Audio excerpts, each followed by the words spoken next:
Hello, everybody. It's Rachel Evers here. I'm a little bit behind schedule this morning. I got some weird stuff going on. It looks like this is probably just going to be the Rachel show. So I'm going to do my best to keep it engaging. I definitely do better when I have someone to bounce off of. So if anybody out there is watching, wants to get on this Zoom call, whether you're in the industry or not, I'm happy to field questions or talk through some stuff. The Zoom ID, if you do want to call in, is 221-168-7580. Today, I thought we could walk through what it looks like comping out your house. So what does that mean? I am going to walk you through the dirty work that I do on the back end. If you call me and say, hey, Rachel, I want to sell my house, how much is it worth? So I've got a couple of my tools available to show you, and I'm going to use my own house as an example. So yeah, it'll give you a good idea of what to expect if or when you decide. It'll help you probably understand on your own a little bit the value of your house.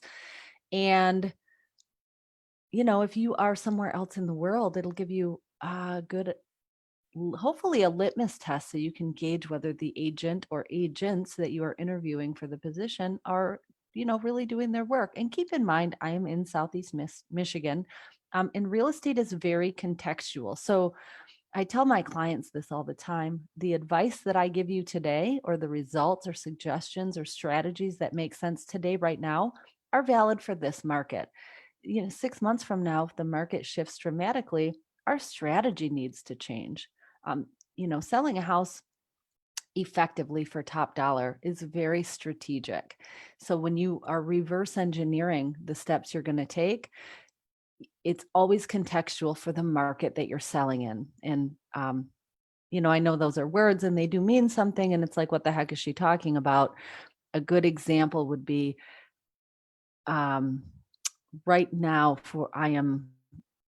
if I am comping out my house, say, and the value is coming in at $300,000, or let's say right around 300, but it could be a little lower, it could be a little higher. Well, depending on some of the other circumstances, it might make sense to list right at 300, even if I think it might actually sell for closer to 315. And that's a strategic move designed to elicit a specific sale price. So, I guess one of the keys that I'm beating around the bush about is when you are putting your house on the market, there is your list price and your expected sale price. And those are not the same thing. So if the figures are shaking out over here, well, in order to get that number, you might want to list right here. And it depends on your competition and so many things. I'm getting very much out of order here. So I'm going to try and do a screen share and show you guys some of the things that I actually share with my clients when we're getting ready to list their house. So bear with me here. And if you have specific questions, I am trying to keep my eyes on the comments too. But let's do this.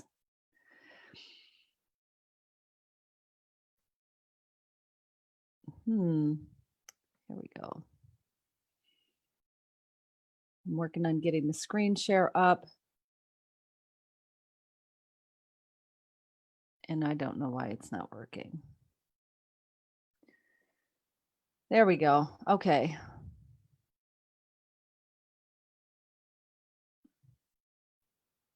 Okay, so what you're looking at now is not what I want to show you. So bear with me. Here we go. There we go. Okay, so here is a sampling of some of the documents I share with my clients when I'm listing their property for sale. I'm doing this in a different order for you guys in case you just come in at a certain time. I don't know that it really matters what order I do it in unless and until I'm at your house and we're talking about your house. So I'm going to start with the most important bit, in my opinion. I usually show this to my clients toward the end of my listing presentation. And this is a stock document that is provided through RealComp as part of their MLS, or I'm sorry, as part of their CMA package building tool. But this is probably the most important piece of information I ever share with any client. And that is this chart showing what happens to your house when you put it on the market. And I don't think you guys can actually see me, but there's usually some hand gestures that go with this, and it goes like this. That first 2.5 week mark is when you put your house on the market. And that is the most critical time for capturing an interested buyer and getting the best overall deal for your house. And when I say deal, I mean all terms of your contract. I'm talking about list price, finance type, concessions, like all of the things that go into making a good offer are going to happen right here. So typically what we see is sellers want to price very high so that they can negotiate their way down to their actual sale price. And what that tends to translate to is longer time on market. And the rule of thumb in real estate is the longer you sit, the less you get. So you are really hurting yourself if you are pricing at the top of the range or outside of the top of the range, hoping to negotiate down. The psychological impact of being on the market too long is that buyers start wondering what the heck is wrong with your house. Because if it was so great, it would already be gone, or they would have to compete for it. It wouldn't still be on the market. So buyers start writing offers, if they are still writing offers on your house around week 5 and 6. If you've done no price adjustments in here, you end up with offers that are lowballs. They may be insulting. Buyers presume you're desperate, or they're wondering what you're hiding that the other buyers saw that you didn't. Think of it like wow, this might be insulting to some people, but if you think about, well, I'll use myself. That way I can just insult myself. If I'm 45 years old and I'm not married and I'm like husband shopping, all the men are going to smell that on me and be like, oh my God, what's wrong with this crazy chick? She's 45 and still not married, right? So the same thing kind of conveys to your house. Maybe that's a weak analogy, but I think you get my point. So the takeaway from this chart is there's actually two. One, price correctly out the gate. How do you price correctly? By understanding your competition.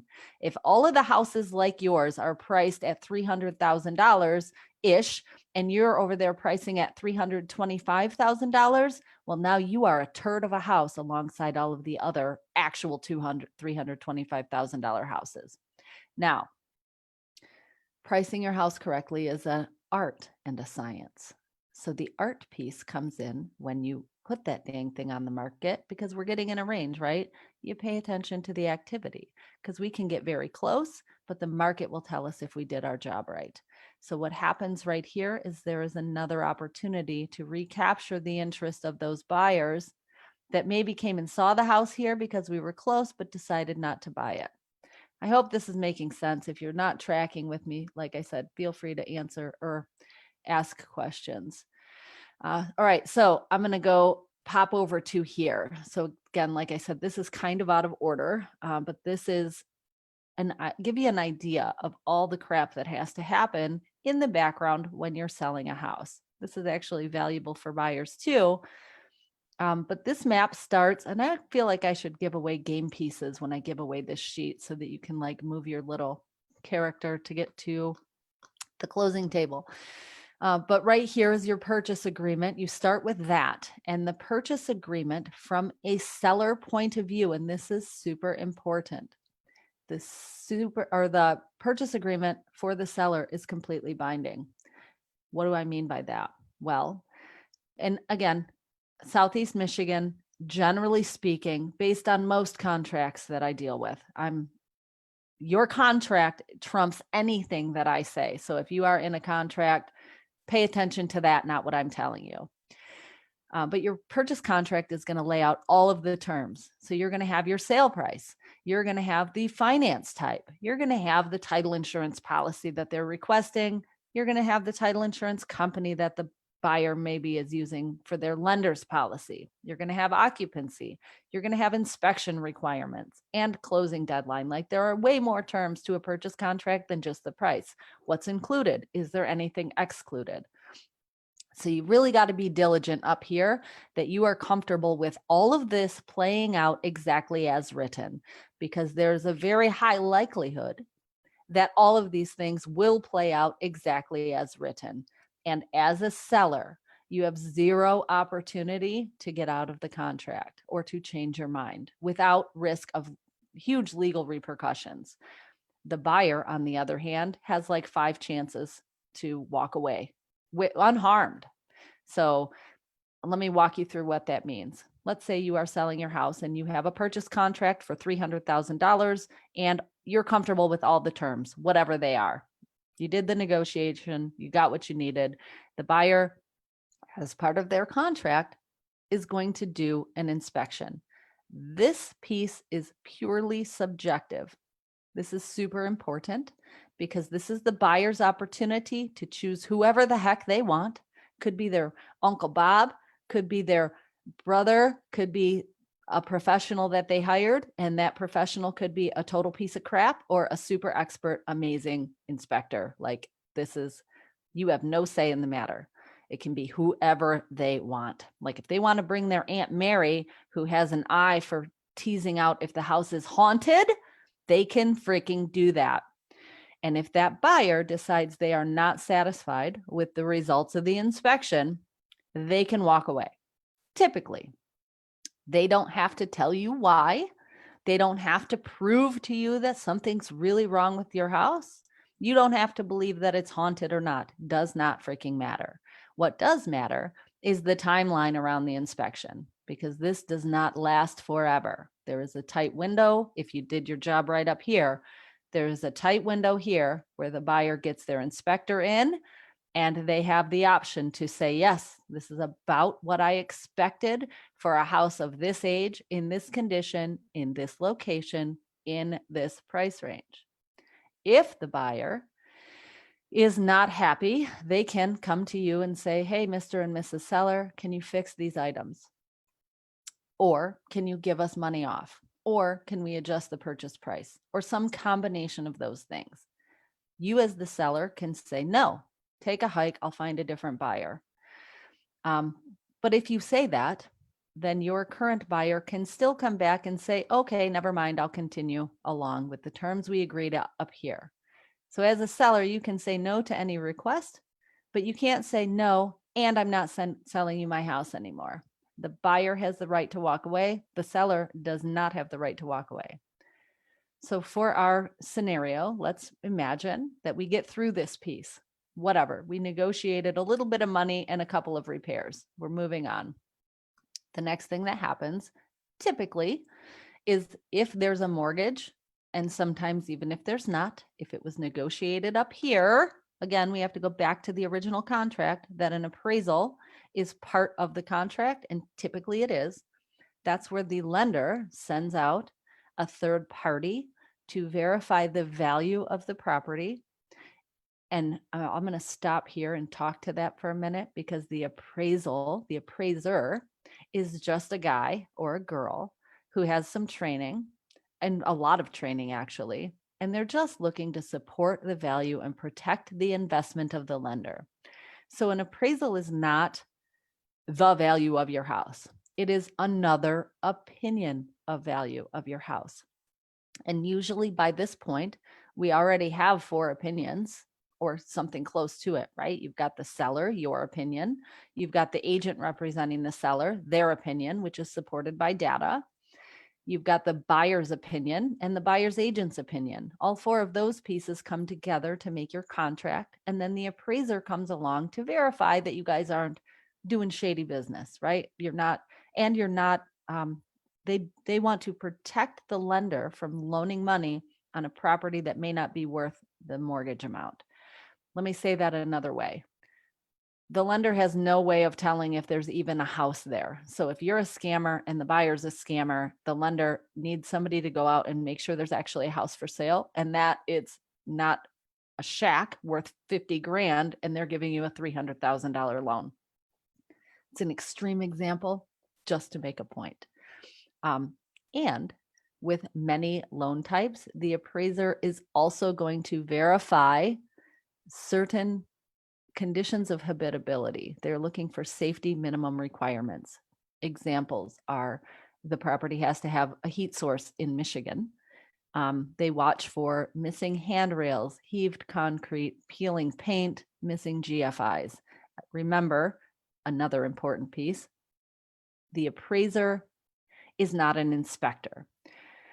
So I guess this piece is more for buyers, but if you see a missing handrail and you really want a handrail and part of your inspection uncovers it, don't sit back and say, well, the appraiser will call that out, so I'll just make them do it. Never count on the appraiser to call out anything.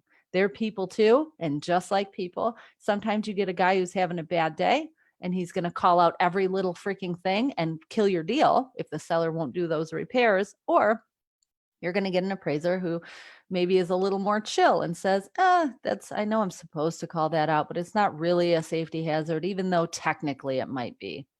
You just see all sorts of things. So let's presume the money piece is fine and there are no required repairs. Then we move on to the lender continuing to do their thing in the background, which is getting documents from the buyer, sending the file to underwriting, making sure that that loan will get approved until they can issue a clear to close. So I'm going to actually go back to this because the appraisal is important to know as a seller that you are not likely to ever see the appraisal unless it comes in low. So the appraiser, let's say our $300,000 house is appraising at $307,000. Well, normally what happens is the buyer says, sweet, I have some instant equity, and the agent will let the seller's agent know that the appraisal is in and value is met, and we have a green light to roll forward. Usually what happens, because I do represent buyers and sellers, so I see both sides of this, the appraisal tends to come in right at contract price, because really that's all that needs to happen for the lender to be comfortable loaning the money. But if that appraisal comes in low, as a seller, it's important for you to know that you are not required to sell the house for that price. So on our $300,000 purchase contract, let's say our appraisal comes in at $297,000. The buyer is going to come to you and say, hey, will you sell us the property for $297,000? As a seller, you can say, take a hike. Now that means you'll have to start all over again and find a new buyer. Or you can say, bring the extra money, depending on the loan type. That's not always allowed, but depending on the loan type, the buyer maybe could bring the extra $3,000. Unless, of course, you have a appraisal guarantee. That would have been a condition of the contract at the beginning. Or you can agree to somewhere in the middle. Let's say the buyer says, I only have $1,500, so will you take $297,000, $98,500? You can negotiate around that. Anyway, there is a lot of talking going on in the background of this diagram. So you can probably get that, like everything in real estate, the answer to every question is always, it depends. And at any point, if one of these conditions is not met, the buyer can come to the seller and say, can we renegotiate? And the seller can say yes or no only. The seller can never say no, and I'm not selling you my house anymore. I want out of the deal. Now there's a caveat. If part of this agreement stipulates that the seller has the right to terminate the contract, and I have written that into contracts for sellers before, then of course, everything I said goes out the window. So yeah, it can become a lot to keep track of, but knowing how to navigate this map can make you a more confident seller. And if you are not doing it, obviously make sure you have an agent who knows what's up. And this little bit down here, we're seeing a lot of in this market right now. That would be closing with occupancy after closing. So a lot of times the seller needs to sell the house and get the money in order to buy their next house. And in the best case scenario of that setup, that happens on the same day. So if I'm selling my house here in Howell and buying a house in Brighton, for example, I'm going to close on my Howell house in the morning, have that money, my proceeds wired to my next purchase. Well, I still need time to go home and pack up my shit, right? So if I did my job right at the beginning, for sure, I have time to do that, because the alternative would be I have to show up to that closing table with all of my crap in the middle. Oh my gosh, off that.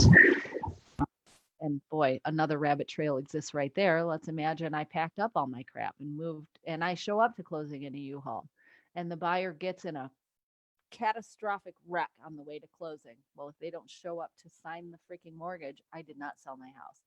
So now I have all my crap in a U-Haul, no money to buy my next house, and a big, gigantic problem.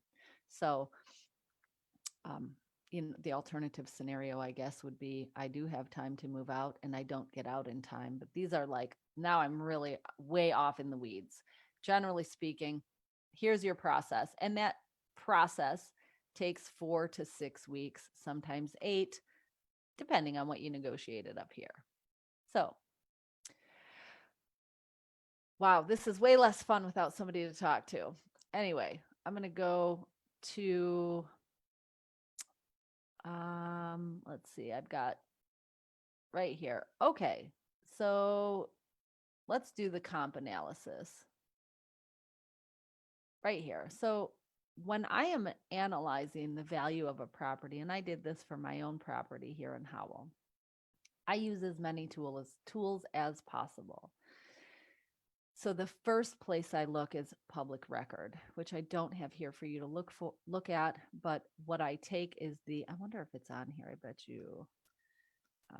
And everything I'm showing you is mostly publicly available, so I'm not, disclosing any secret information here.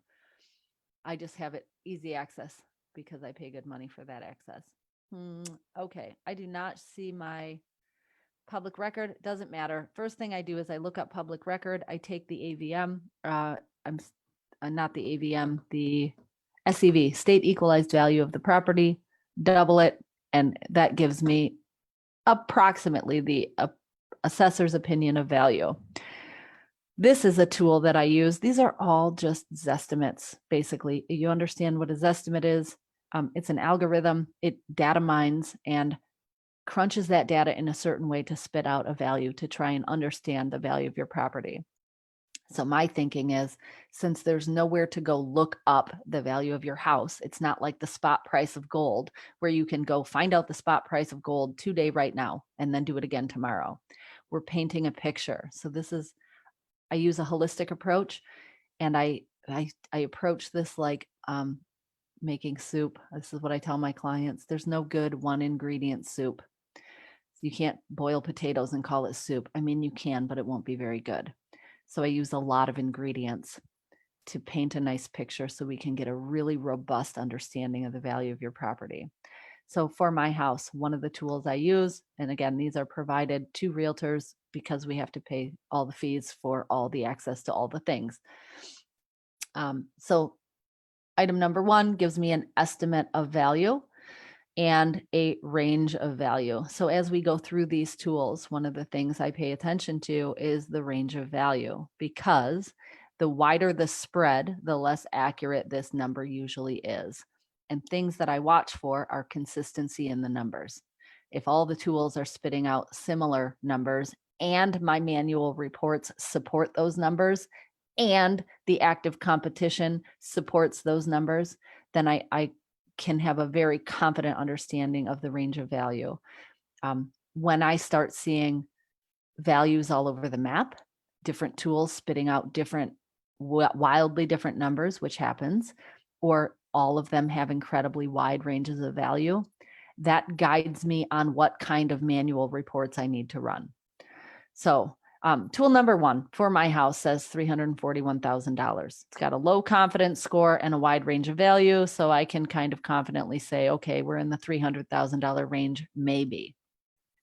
Then there's another tool called Realtor Property Resource that spits out a number as well. Here's my house, and this tool spits out a number as well. So one of the things I do like about this tool is it spits out a range of value. Range of value down here. And again, if you'll notice, this range is a little bit tighter than the tool we were just looking at, and it's spitting out a number, and it gives me a confidence score. So this is experience talking, but I do find that when I have 5 stars here, this number usually is very easily supported when I run manual reports. So again, painting a picture, so far I've got a 340,000 and a 294. I'll stop and tell you, when people call me, I have no idea sometimes if I'm going out to a $300,000 house or a $1.3 million house. So these steps are super important. They are helping me test the waters and feel where I'm going. Okay, so then I have this other tool. This is called Remine, and it is merely a link in the back of the MLS that I subscribe to that spits out 3 opinions of value. It's a time saver that prevents me from having to go look up all these different websites. So Remine is spitting out a value. First American Title Company is giving a value of $315,652. Black Knight, which is a kind of an appraiser evaluation tool, comes out at $304,000, and Redfin, which is a real estate site, is spitting out a value of $319,000. So you see what's happening. We're painting a picture. I feel like at this point, anybody watching would have a kind of good idea of what my house might be worth. And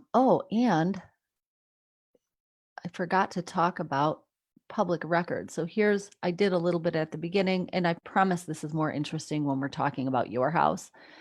But right here, public record is saying my house is 1,880 square foot, 3-bedroom, 2-bath. So it's really important to pay attention to this too.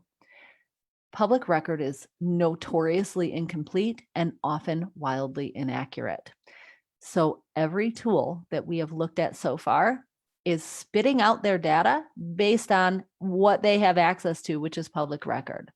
So if my house, for example, is a 4-bedroom home, let's say I put an addition on and I have 4 bedrooms and I put in another bathroom and a sunroom, and it's a 4-season sunroom off the back.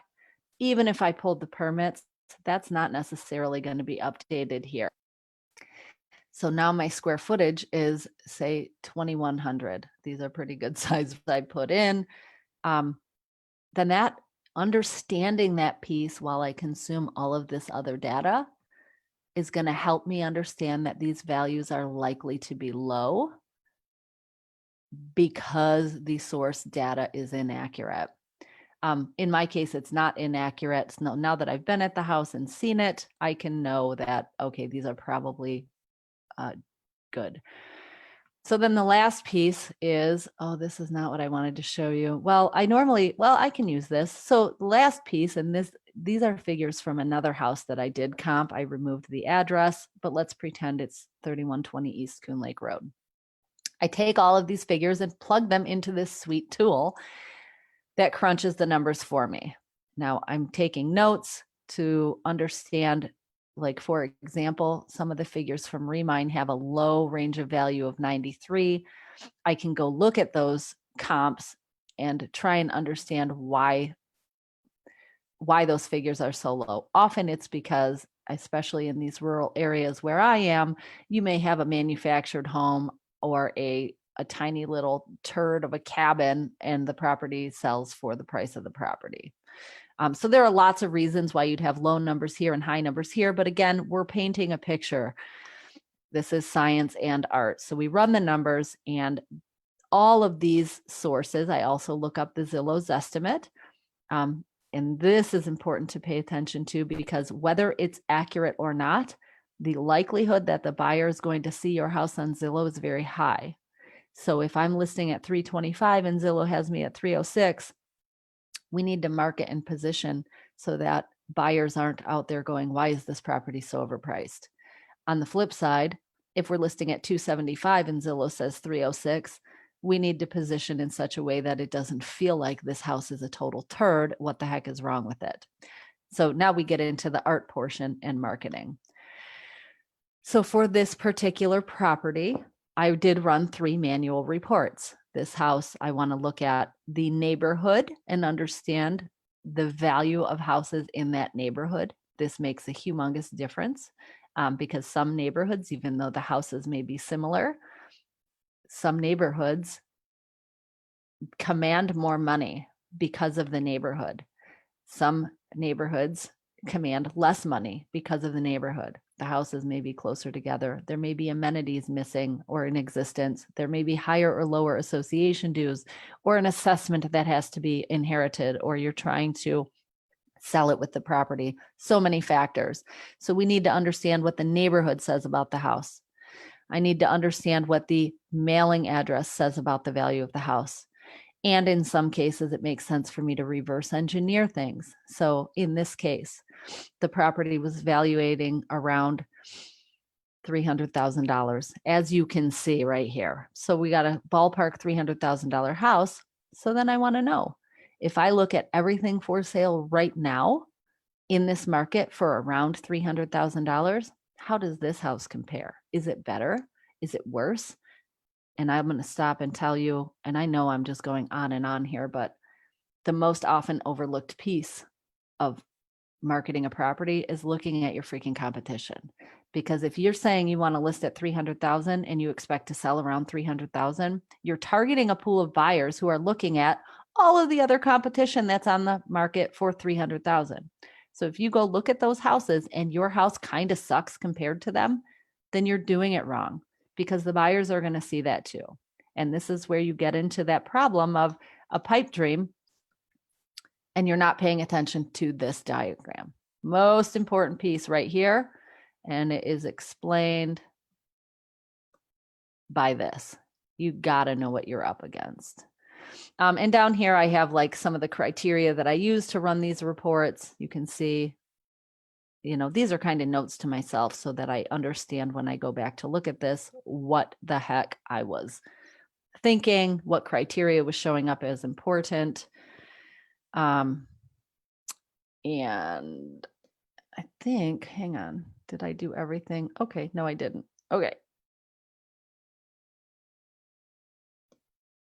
Sorry, guys. I'm not, I got a lot of tabs open over here. Anyway, so for the example that I just did of walking you through my house, if I were to put my house on the market today and these were the figures, I would probably list my property for $300,000. I feel like I had another chart showing, I might have to, let me try something here because I want to show you.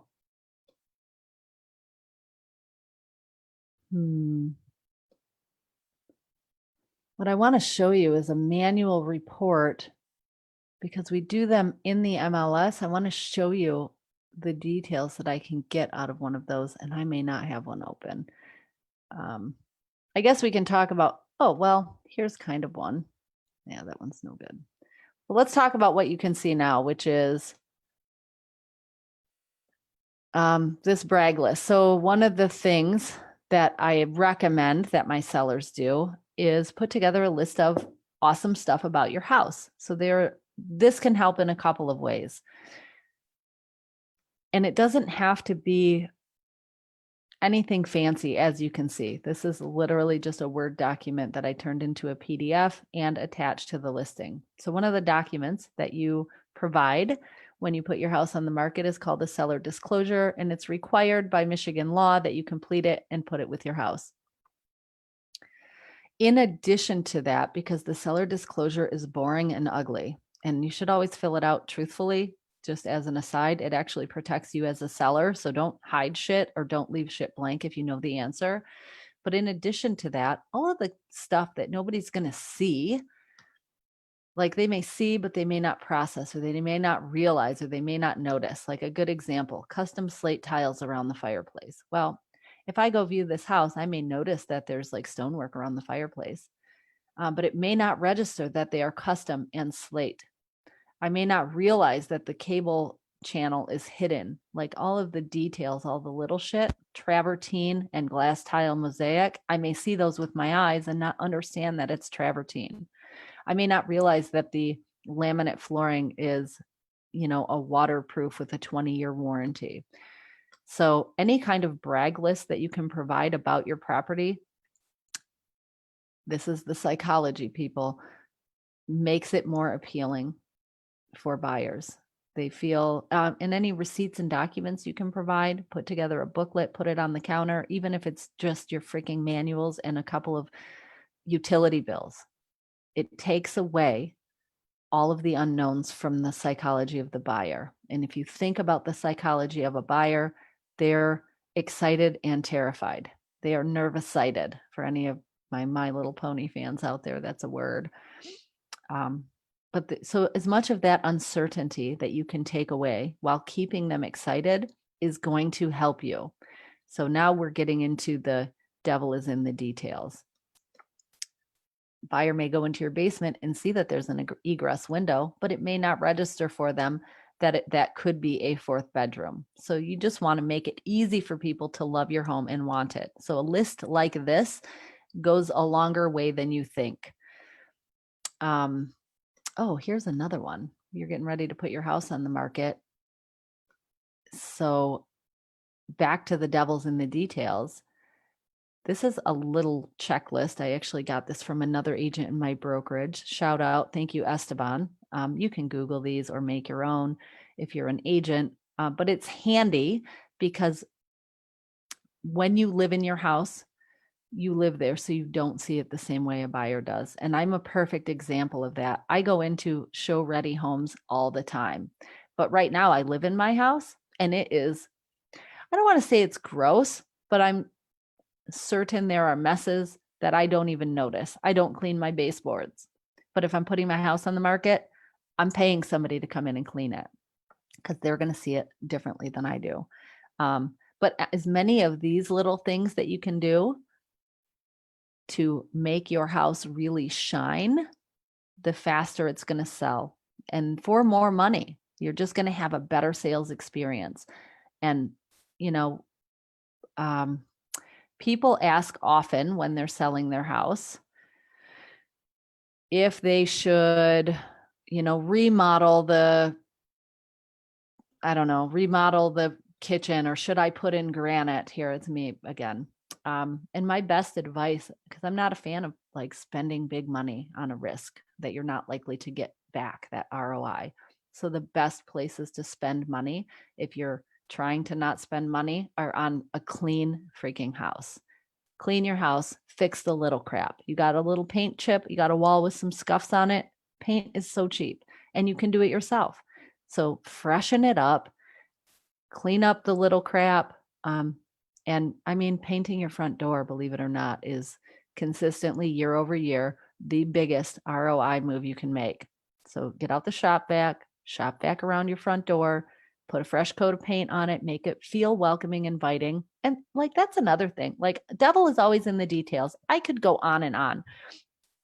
I show houses all the time where the lockbox is on the garage door and I got to walk in through the man door into a grimy, dark garage to walk over to the door to the house to walk my clients in through the freaking laundry room into the kitchen. Like, okay, first impressions matter. So that's a really shitty first impression. And you're going to get less money for your house if I have to, and it's not me, but the first impression on the buyer is a little more like, but boy, when I can walk my client, and this is how I advise my sellers. So I'm giving you guys all of my tricks, right? You're going to do a for sale by owner, use all of my tricks.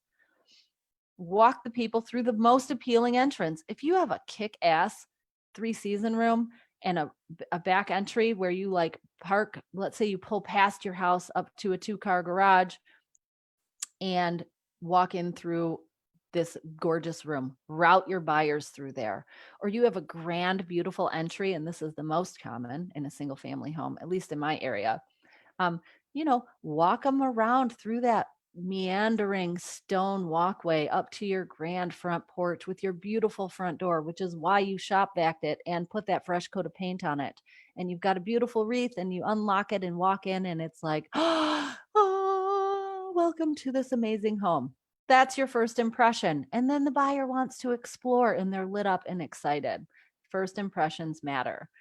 So yeah, have that thing clean. Bring in somebody with a neutral nose to find out if your house smells like your dog. I know my house smells like my dog. I'm going to take care of that before I sell my house. So get your pet smell out. Don't smoke in your house. Big one right now. I know weed's legal. Smoke it as much as you want, but it's going to do the same thing to the value of your house generally that smoking cigarettes in your house will do. People walk in and it's a sticky smell and it gets in your walls and your whole house is going to smell like weed. Now, I will say that right now, weed smoking buyers walk in and feel kind of comforted by that. But I think that that is a novelty and it's more rare than the because nobody wants to live in a house that smells like weed unless you're, I don't know, maybe you're a frat boy or girl. I don't know. And no judgment. I don't mean that like that. I just mean like for the value of your house, you don't want it to smell like anything except pleasant and pleasant for everybody. And so that's true for your stupid plug-in air fresheners or lots of candles or those powdered carpet smelly things. Be careful about over scenting your house because that sends a different message, like you're trying to hide something. So clean is best. Clean the air, clean the smells, clean the cobwebs, vacuum your cold air returns, clean your baseboards, put fresh caulk in your bathroom, all the little crap that you don't normally do. Just take a weekend. Call me, freaking message me. I'll send you the list that I just had on my screen. Anyway, I am now, I can't believe I burned up 45 minutes. Our time is up. So if you have specific questions, you can post them in the comments below. I am always available. I answer questions for free. I mean, I may not be able to answer you immediately, but I will answer you. So private messenger is good. My number 810-923-5421. Whatever you do, just pay attention to the details. If you're selling a house, pay attention to the competition, get it in the best shape possible, price competitively. You can't go wrong. That's true for this market. Thanks, guys. See you next week.